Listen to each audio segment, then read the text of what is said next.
Um, I know it was just like a normal day of school. I was just trying to get home, get on the bus. And as soon as I get on the bus, my bus driver told me that I was supposed to be on the bus. And today she gonna make sure I'm gonna get off the bus, so don't even sit down. So once I sit down, she pulled up to the administrators. And the administrators get on the bus. And they automatically thought I was on the wrong bus. When she told them my name, they got on the bus and just told me to get off the bus. At first I refused, and then when I was refusing, they said if I don't get off the bus, all the students have to get off the bus.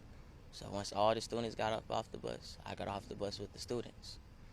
And then as soon as we all get off the bus, they didn't check nobody's names. They just told everybody to get back on the bus. As I get back on the bus, they told me to get off, and that's when they called the officers. When I sit down, the officers had came on the bus. They asked who was the student they was talking about. And the bus driver had pointed me out. They came back. They asked me to get off the bus. I had refused and told them this. Well, I was trying to tell them this is my bus, but the students was telling them that this is my correct bus. All the students on the bus was telling them this was my correct bus. Then, out of nowhere, one of the officers had said, if you don't get up and get off the bus or we're going to tase you.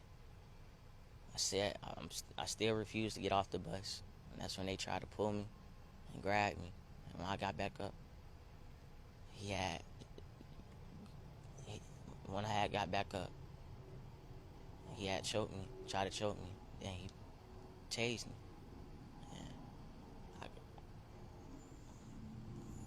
And when he tased me, I had got up. I don't know, my adrenaline was just rushing. And I just know that he tried to tase me again while I was getting off the bus. And I jumped off the bus. And when I was off the bus, they put me in some handcuffs. And the officer who tased me had started slapping me while my hands was in the handcuffs. He was slapping me, then he tried to tase me again while my hands was in the handcuffs.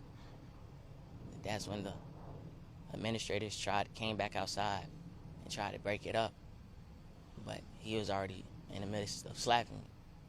And when they broke it up, he was still running towards me. He was still trying to attack me while my hands was in handcuffs. He was trying to push against the administrators who was holding him back every time he seen me. When I was in a room with the other officers after this situation, when he seen me, he tried to attack me again. They had to pull him back and pull him away to cool down. But when I was in the back room, they called the EMS. The EMS had checked me out and told them that I needed to go to Grady.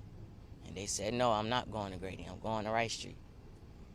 But the EMS told them, even if I go to Rice Street, I'm gonna still have to go to Grady first.